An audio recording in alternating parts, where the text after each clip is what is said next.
और इस बीच बड़ी खबर आपको बता दें, सुरक्षा पर कैबिनेट कमेटी ऑन सिक्योरिटी की जो बैठक है, सीसीएस की बैठक में 2 मिनट का मौन रखा गया। ये सूत्रों के हवाले से खबर है। सीसीएस की मीटिंग में सीडीएस रावत को श्रद्धांजलि दी गई है।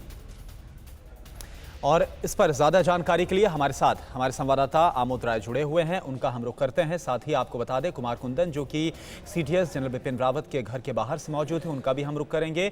और ग्राउंड जीरो जहां पर यह हेलीकॉप्टर क्रैश हुआ MI-17 V5, वहां पर राम मैसूर हमारे संवाददाता हैं, उनका भी हम रुख करेंगे। लेकिन इससे पहले आमोद जी, मैं आपके पास आ रहा हूँ। सीसीएस की बैठक, श्रद्धांजलि जनरल बिपिन रावत और जिन ऑफिसर्स का निधन हुआ है, सभी के लिए प्रकट की गई है। क्या क्या जानकारी आपके पास आ रही है?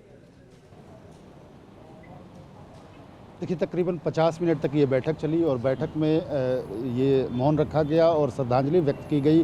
जो भी जनरल रावत के साथ दूसरे उनके साथी आज अपना जान गंवाए हैं, उन सब के लिए भी आज श्रद्धांजलि और मौन रखी गई।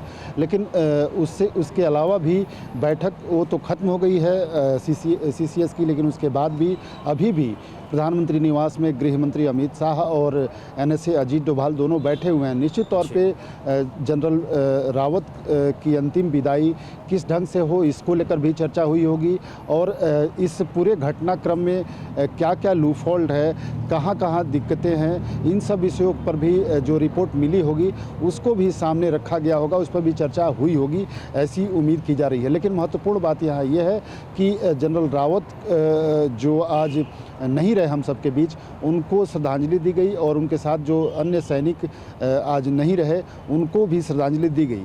और कल उनका पार्थिव शरीर अगर दिल्ली लाया जा रहा है तो उसकी क्या किस तरह से उनको श्रद्धांजलि यहाँ देने लोग जो पहुँचेंगे तो उसका क्या पूरा रूट होगा, कैसे उनको श्रद्धांजलि दी जाएगी, कौन कौन लोग होंगे, इन सब विषयों पर भी अभी चर्चा हुई होगी निश्चित तौर पे, ऐसा सूत्र बताते हैं।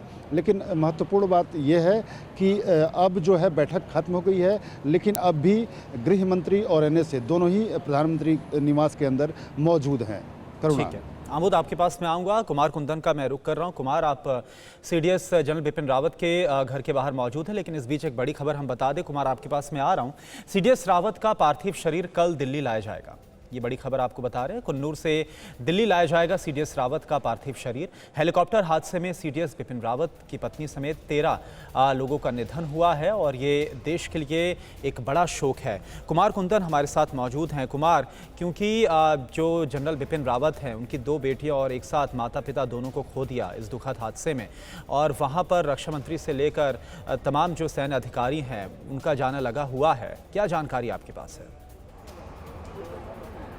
देखिए, जो हमें जानकारी मिल रही है उसके हिसाब से सबसे पहले कल उनको कुन्नूर में एक श्रद्धांजलि दी जाएगी एयरपोर्ट पे, और वहाँ से फिर दिल्ली लाया जाएगा। दिल्ली लाने के बाद अब दिल्ली में प्रधानमंत्री और तमाम जो जितने भी गणमान्य व्यक्ति हैं वो उनको श्रद्धांजलि देंगे।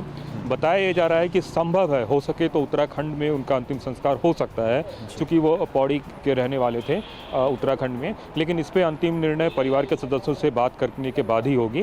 हालांकि अभी तक के तयशुदा कार्यक्रम के हिसाब से कुन्नूर के बाद सीधे उनको यहाँ पे दिल्ली लाया जाएगा, क्योंकि जो पूरी प्रक्रिया है वो मिनिस्ट्री ऑफ डिफेंस जो है अपनी तरफ से करेगी। और ये भी बताया जा रहा है कि उनको अंतिम विदाई बहुत ही अच्छे से दी जाएगी।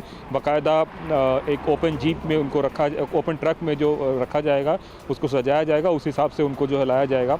और एक बात यह अभी उस पर आशंका बनी हुई है, या कह सकते हैं कि थोड़ा कन्फ्यूजन है कि उनका उत्तराखंड में होगा या फिर दिल्ली में होगा। हालांकि हमारे सूत्रों से जानकारी मिल रही है कि जो पुष्कर, ठीक है कुमार कुंदन, मैं आपके पास आऊंगा, आपसे और जानकारी लूंगा। अड़ी सोमवार से शुक्रवार शाम 6 बजे सिर्फ TV9 भारतवर्ष पर।